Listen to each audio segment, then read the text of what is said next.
the ones who wronged me. Never knew I was compiling.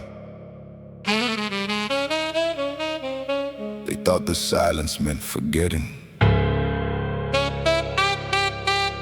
Thought the distance meant I'd soften. Thought the years meant the wound had closed into something they no longer had to carry. They were comfortable. That was the point. Comfort makes men careless. Careless men make mistakes. I needed them careless. I needed them comfortable. I was patient enough to let them have both for exactly as long as I required.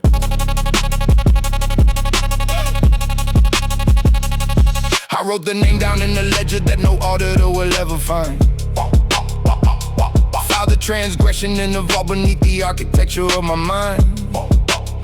Not out of obsession, not of the same precision that a cartographer applies when mapping territory he intends to walk through on his own terms at a time. Entirely of his choosing. Rage is an accelerant, and I learned young not to burn too fast. The men retaliate with heat, leave evidence and enemies that last. I let the anger crystallize from liquid into something structural, something load-bearing, something that supported every ordinary day I spent constructing the position from which what happens next becomes inevitable. They saw me growing, they just didn't see the direction. Watched me accumulate and thought the accumulation was the goal. Didn't understand that every resource gathered was a preparation. Every alliance forged to quietly position. Yeah. Peace upon a board they didn't know we were playing.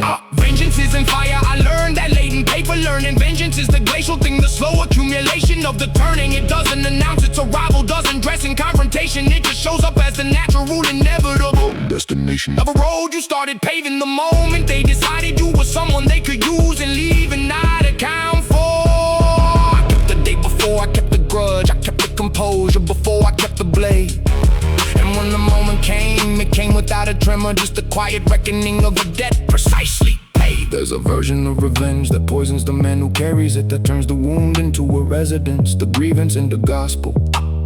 I've seen men lose themselves entirely in the liturgy of vengeance, become the instrument of their own slow, invisible demolition. I chose a different architecture, functional, not consuming. Kept the injury acknowledged, but not sovereign over motion. Tended to my life with full attention, let it grow in every dimension until the disparity between where I stood and where they'd stay became itself the first installment. Because nothing lands like witnessing the man you tried to bury, standing at an elevation that your treachery made possible. Every obstacle you manufactured was a weight I trained beneath.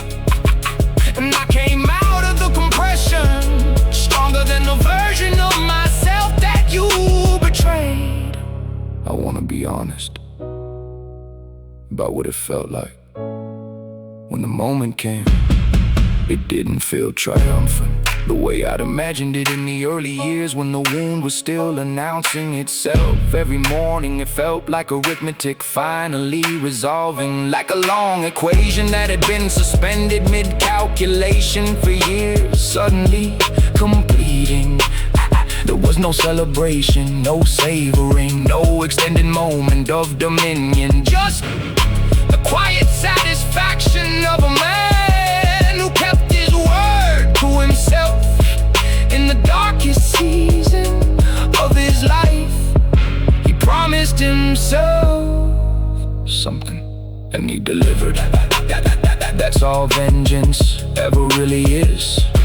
When you strip away the mythology, a promise you made to the version of you that couldn't defend himself, yet